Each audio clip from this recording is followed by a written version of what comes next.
This is my model 7184 Mauser I picked up pretty cheap at a gun show last month. The mechanism down in here that lifts the round from the magazine tube up when you pull the bolt back wasn't working. I took it apart, cleaned it, removed a little bit of surface rust, still could not figure out why it wouldn't work.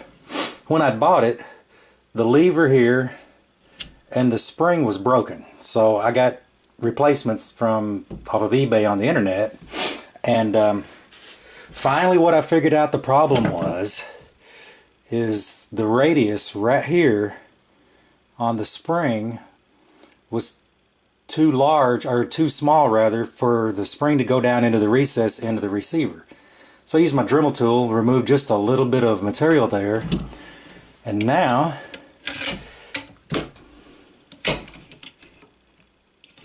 oh, gotta have the lever back. Okay, now